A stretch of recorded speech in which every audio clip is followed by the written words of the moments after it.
वो कृष्णापुरम का अग्रहार था, वेदों के माहिर और पंडित रहने वाली एक जगह। बहुत सुहाना सा वातावरण था। पवित्र गोदावरी नदी, हरे भरे खेतों से भरा एक गांव। उसी गांव का एक वेदों का पंडित नारायणाचार्य और लक्ष्मी का इकलौता बेटा कृष्णमाचार्य। कृष्णमाचार्य भी वेदों में पंडित था। सारे वेदों का ज्ञान उनके कंठ पे था, लेकिन 30 साल होने के बावजूद वो ब्रह्मचारी था। कृष्णमाचार्य श्री कृष्ण भगवान का बहुत बड़ा भक्त था। हर रोज सुबह उठ के पवित्र गोदावरी में स्नान करके श्री कृष्ण भगवान के मंदिर को जाता था। वो हर रोज भगवत गीता पढ़ता था। कृष्णमाचार्य उसी गांव के अग्रहार में वेद पंडितों के बच्चों को वेद और श्लोका सिखाता था। उन सारे बच्चों का कृष्णमाचार्य ही गुरु था। कृष्णमाचार्य को सारे काम आते थे और वो इंसान भी बहुत नेक और अच्छा था, लेकिन उसे हमेशा इस बात का गम होता था कि उसकी शादी नहीं हुई है। वो हर रोज कृष्ण भगवान के मंदिर को जाकर उनसे यही विनती करता था, हे स्वामी श्री कृष्ण भगवान, आपके 16,000 गोपिकाएं थी। क्या मेरे लिए किसी गोपिका को पैदा नहीं किया आपने? इस जन्म में क्या मेरा विवाह की योग्यता नहीं है? ऐसे उन्हें पूछते रहता है। ऐसे ही एक दिन वो उसके घर के बरामदे में बैठकर पंचांग श्रवण पढ़ते रहता है। ठीक तभी 3 आदमी उसके पास आते हैं।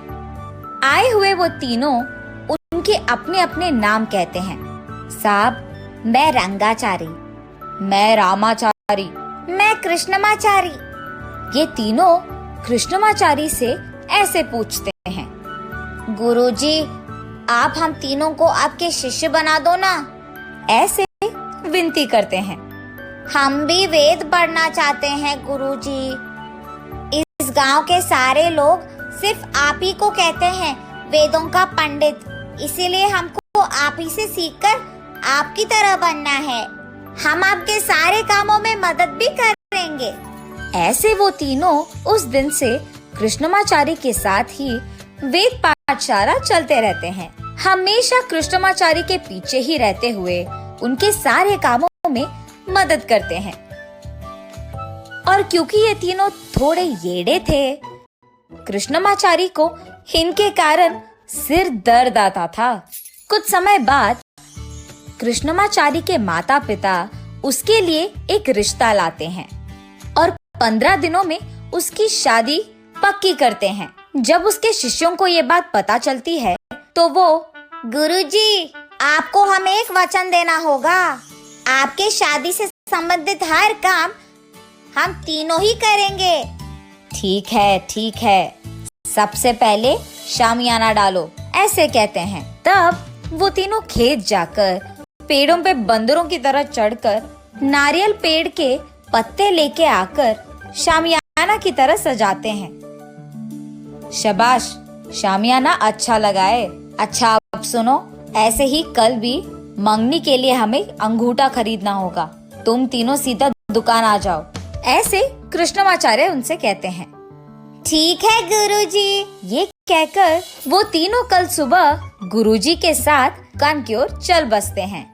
गहनों के दुकान जाकर वहाँ सभी अंगूठे देखते रहते हैं, मगर ये तीनों बगल में जाकर, अरे सुनो, गुरुजी की शादी है तो हमें भी अच्छा दिखना है, तो हम भी एक एक अंगूठा ले लेंगे।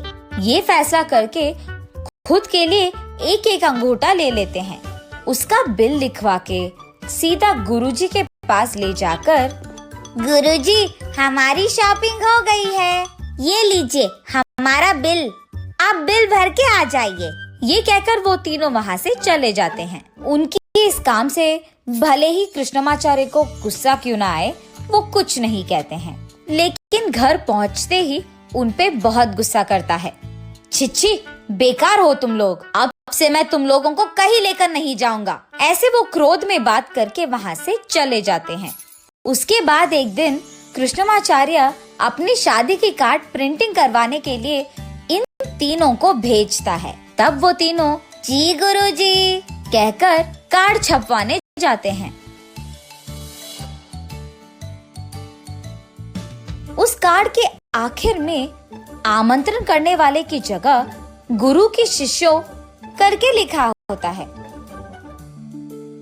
गुरुजी ये देखकर आमंत्रण करने वालों की जगह तुम लोगों का नाम क्यों लिखा है, ऐसे गुस्सा करते हैं, जिसका जवाब ये तीनों ऐसे देते हैं।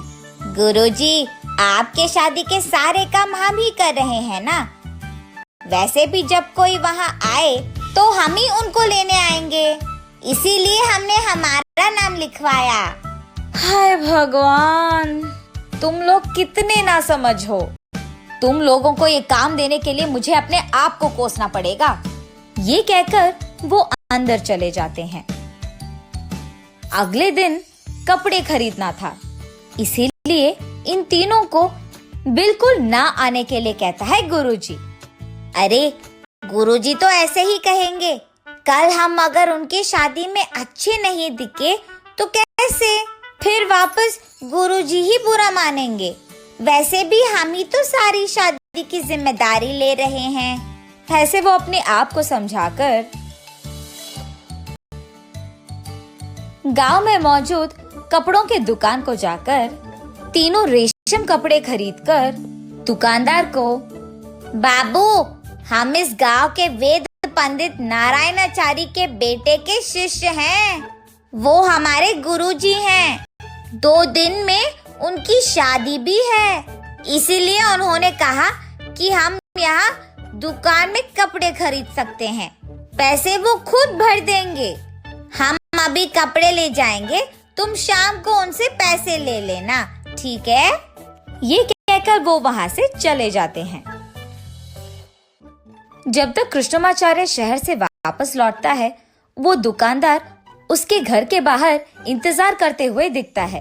क्या हुआ, आप ऐसे आए? उनके ऐसे पूछने पर, आपके शिष्य हमारे दुकान से कपड़े खरीद चुके साहब। उन्होंने कहा कि पैसे आप दे देंगे। उस दुकानदार और गुरुजी के बीच में हो रही बातें ये तीनों चुपचाप सुनते रहते हैं। उन तीनों को कोसते हुए कृष्णमाचार्य उस दुकानदार को पैसे देता है।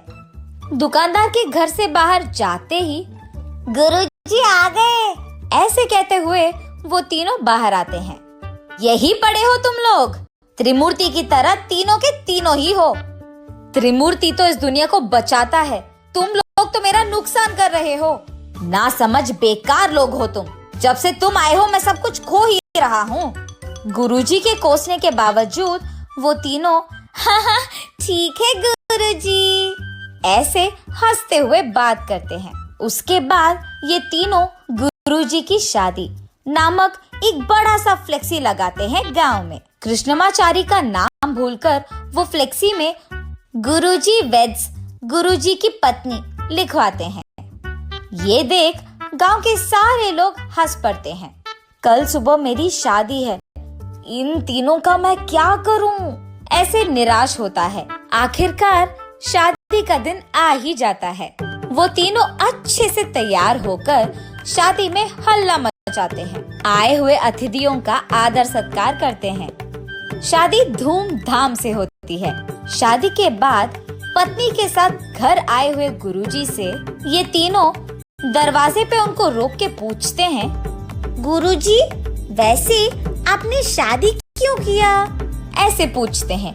ये सुनकर कृष्णमाचार्य अपने आप को कोसता है और कृष्णमाचार्य को देख सारा गांव हंस पड़ता है।